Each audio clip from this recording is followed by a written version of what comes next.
Hey everyone, welcome back to another video. This is Matt Cuda, and today is a special day because once a year I take my top 10 images that I think are my top 10 images, and I go through each one with you and hopefully learn something together. And also I recommend this exercise to anyone out there who wants to improve their photography and wants to see, where to go in the following year. So without further ado, let's get right in here. The first image, which is going to be number 10, we're going to count down from 10 to 1. The first image here is of Soco Falls in western North Carolina. Happens to be fairly close to where I live. One of the things that I try to do every year is I try to go to one new waterfall destination. And with that, I try to sometimes experiment with new lenses, experiment with new positions. In this case, I took my signature waterfall image. And so here at Soco Falls, I'm down here in front of the waterfall. I got a very low level here. Notice that I've got on the right side here, this rock is offering foreground interest. And I am leading your eye back through the image with these leading lines coming up through the cascades and then ending on the beautiful Twin Falls and making this V shape.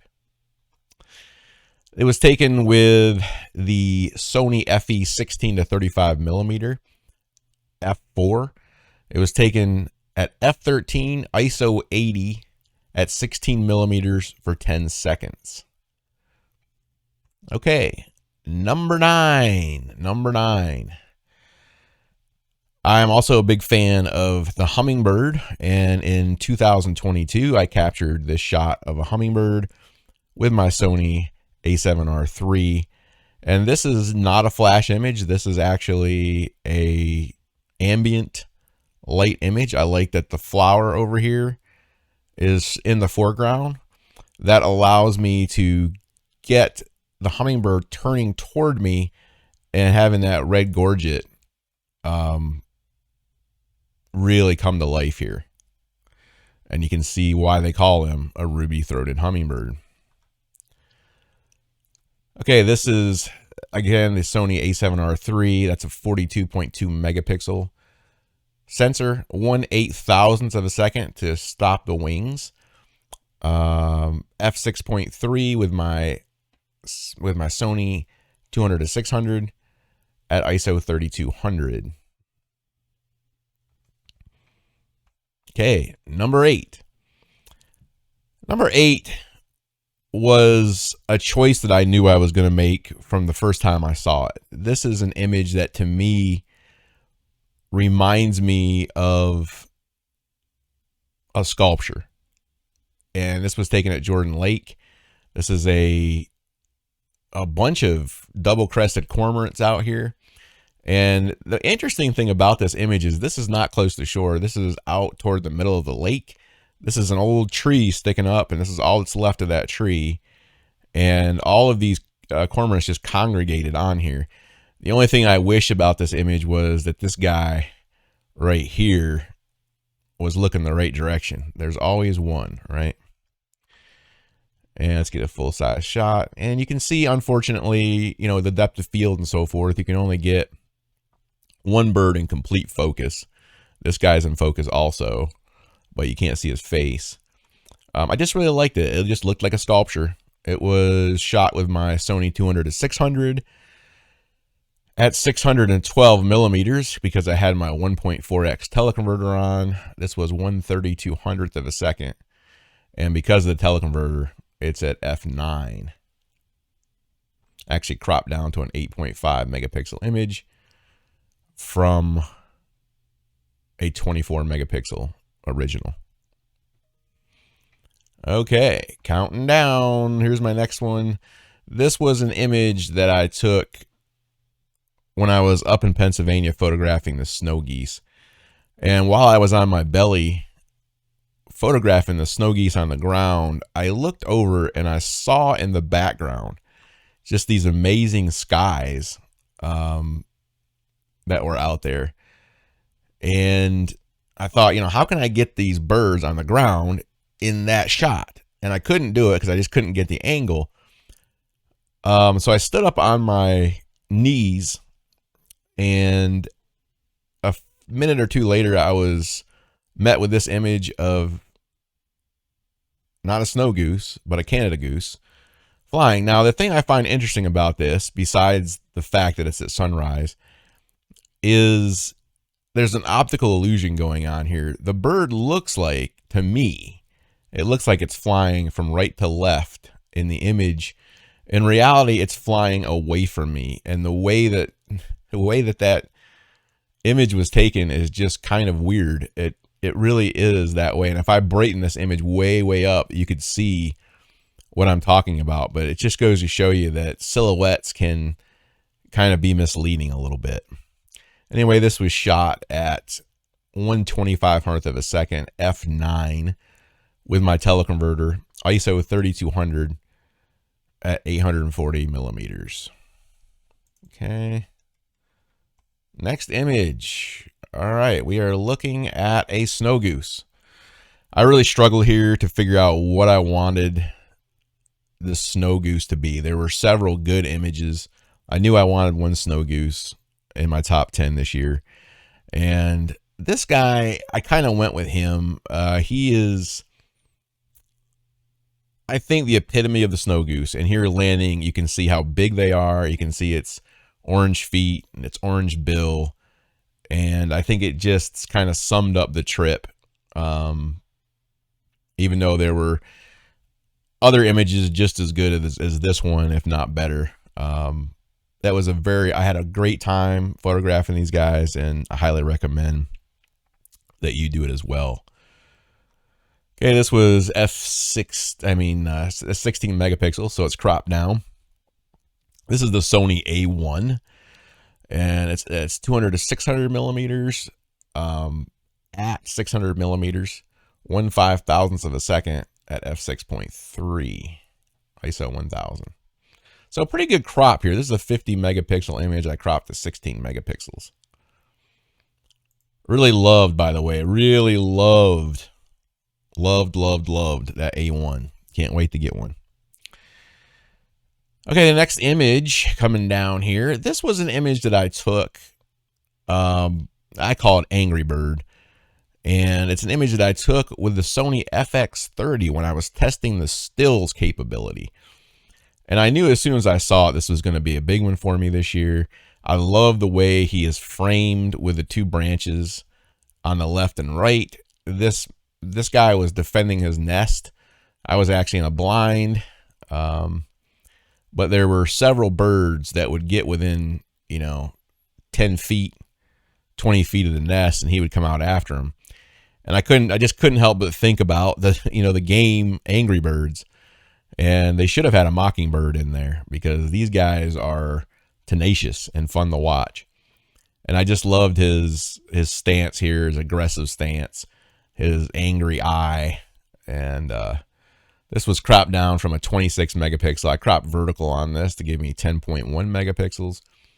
So you can still get that 4K crop. I was very impressed with the FX30, by the way. It's not a stills camera, but it could handle stills when it needed to because of that great animal IAF, bird IAF, and so on. Anyway, next image. Okay, another image that I knew would be special. But I didn't know how special it really was. This was an image that was a fan favorite. And this got so many clicks, so many views, so many comments and likes that I felt like it had to go in my top 10. But it's a shot that a lot of people relate to. It's the mother bluebird feeding her chick. The chick is nearly ready to fledge, and she's feeding him an insect here. And it sums up the bluebird life. The bluebird is just an amazing bird that never stops. The they will lose their nest through predation, they will continue. They'll build a new one. They are just unstoppable. They are very structured, and they're very dedicated to their family unit. And both the male and female work their tails off to provide and build nesting. They're really an interesting bird to watch. This was shot at a higher ISO, at 2500, 303 millimeters. I shot it with a triggering system, 1/6400th of a second, because I was capturing flying as well. And this is my Sony FE 200 to 600 millimeter, which I cannot live without. This is a tight crop at 8.7 megapixels. Okay, the next image, we're getting down to it now. Number 3, we are looking at the gray ghost in the background, also known as the marsh hawk, also known as the northern harrier. In the foreground here, we have the red-shouldered hawk. I'm in Florida here on my annual trip to Florida to photograph birds, raptors, wading birds, just anything I can find. And I had just got out there behind a tree. I saw this hawk sitting there. I saw the red-shouldered hawk just sitting there. And I thought, yeah, I'll take some shots of him. What's the big deal? So I pulled out my Sony A9, and I'm firing away in 20 frames per second bursts. And all of a sudden I see this blur go through, and I knew it was another bird. I could tell what was going on, but I didn't know until I started looking at the images later what actually had transpired here. And what we are looking at is the marsh hawk coming up from a low level. The marsh hawk did not see me. I was behind a thick pine tree photographing the other hawk, and he was getting ready to sink his talons into this hawk and send him on his way. But at the last moment, as he approaches the top of that perch, now remember, if you can see them, they can see you, right? But he couldn't see me until he got level with that top of that perch. And you can see that the northern harrier's eyes are locked right in on me. I startled him, and he pulled back hard at that last second. And that's why you're not seeing his talons going to town on this guy. And it gave the red-shouldered hawk an escape.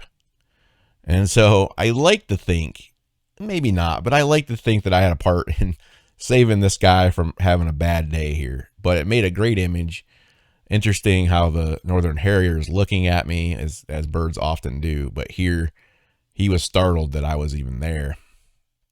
And I think the reason for that is because if you ever watched the harriers, they like to fly low level. They come down and they hunt the marshes at a low level, and then they swoop back up again. And he was on one of those swoop ups, but he was after this guy.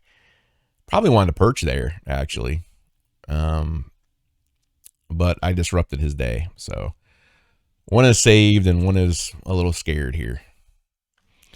So that is with my Sony A9, ISO 4000, 840 millimeters, 1/3200th of a second, on a 1.4x teleconverter. And I just really love that shot. Number two. There are shots that are very hard to get. And, you know, some people may look at this and think, big deal, it's two bluebirds on a perch. It happens all the time, right? No, it doesn't. Getting the male and the female together during the nesting season when they're feeding constantly is difficult. This image, let's take it full screen. This image is unique, not only because it's a male and female together in a perfect pose, not only because the male has an insect in its mouth, but because this is a two-shot stacked image, essentially focus stacked. So what I was able to do is I was able to photograph both birds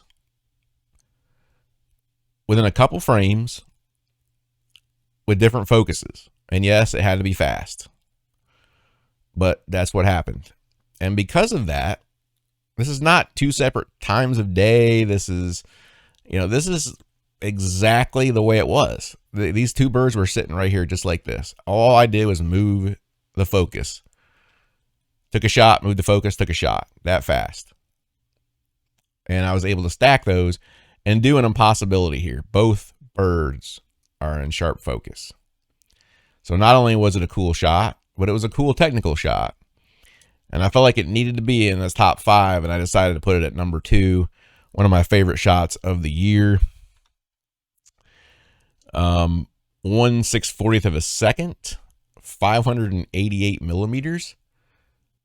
What was your ISO? ISO was only 500 here. So very low ISO, 1/640th of a second, 588 millimeters. Love it. Number one.